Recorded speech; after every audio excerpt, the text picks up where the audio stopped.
ओम शांति। ज्ञान समीक्षा कार्यक्रम में गलती की टोकरी के सेकंड एपिसोड में आप सभी का हार्दिक स्वागत है।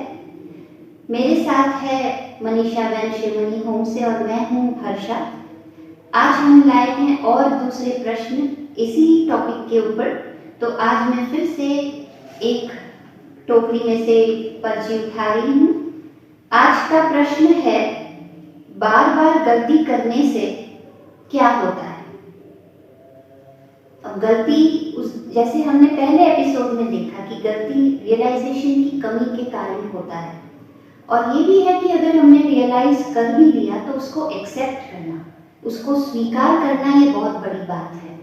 और जब गलती को हम स्वीकार नहीं करते कि हाँ ये गलती मुझसे हुई है, तो एक ईगो अंदर का पैदा होता है और उस ईगो के कारण हमारे रिलेशनशिप्स पे उस पर असर होता है, कन्फ्लिक्ट्स होती है और साथ साथ स्वयं पर विश्वास कम होने लगता है।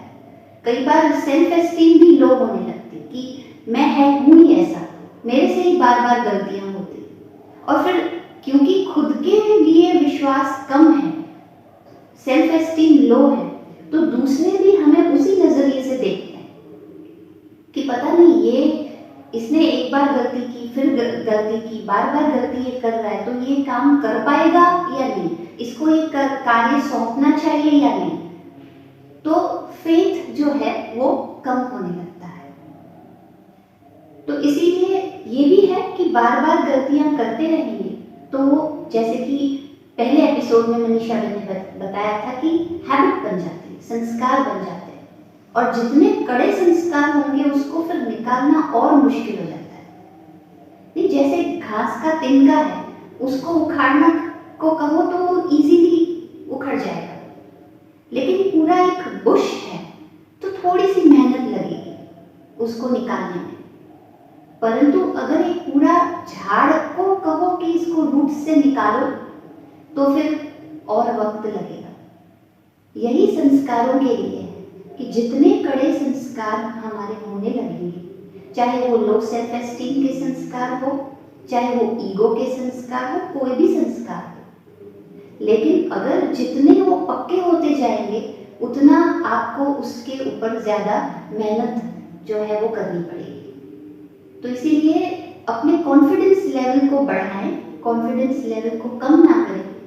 होता है कई बार बच्चों के साथ, जब वो एग्जाम्स देते हैं सिली मिस्टेक्स हो जाती है और वो सिली मिस्टेक्स के कारण उनका कॉन्फिडेंस कम होने लगता है कि हाय मैंने ये आंसर लिखा होता तो अच्छा पड़ता था, मेरे से ये गलती हो गई एग्जाम में, और उसके कारण कई बार सुसाइड के केसेस भी होने लगते हैं। तो इसीलिए गलती कम से कम हो ये कोशिश करें और संस्कार ना बन जाए, ये ध्यान रखें। बहुत अच्छा बताया हर्षा बहन आपने।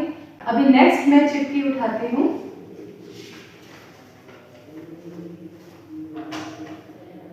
गलती सुधारने के लिए हमें क्या प्रयत्न करने चाहिए? गलती हो रही है, हम गलती पर गलती ना करते जाएं, इसके लिए सही है कि हमें कुछ मेहनत करनी चाहिए।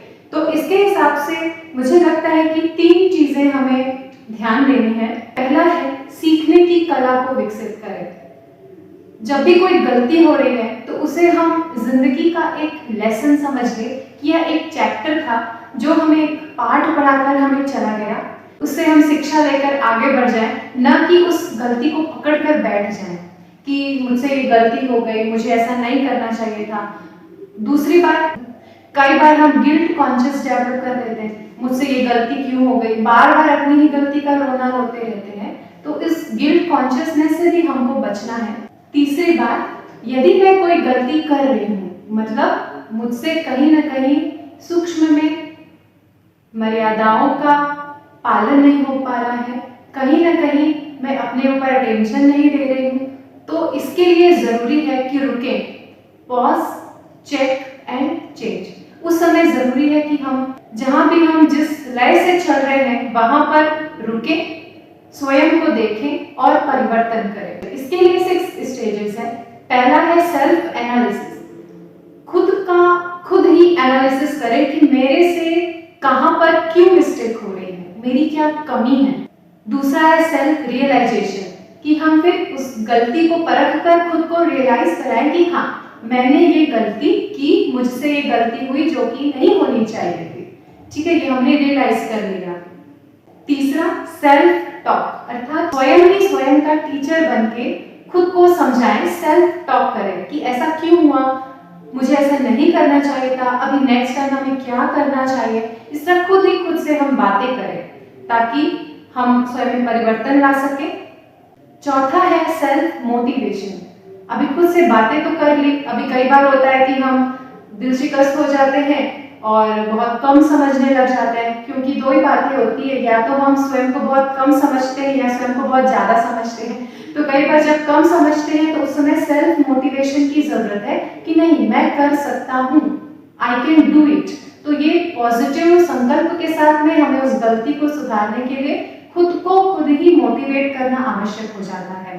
पांचवा सेल्फ डिसिप्लिन, अभी खुद को मोटिवेट कर लिया, ठीक है कि मुझे ऐसा करना ही है, उसके लिए स्वयं को कुछ अनुशासन में, कुछ नियमों में बांधना पड़ेगा। अगर डिसिप्लिन नहीं है तो आप चाहकर भी वह परिवर्तन स्वयं में ला नहीं सकेंगे। नेक्स्ट है सेल्फ एम्पावरमेंट, तो जितना अनुशासन पर हम चलते जाएंगे उतना स्वयं में हम पावर डेवलप करते जाएंगे, सेल्फ एम्पावरमेंट होता जाएगा, तो ऑटोमेटिक आपसे वो जो गलती हो रही है वह होना धीरे धीरे बंद हो जाएगा।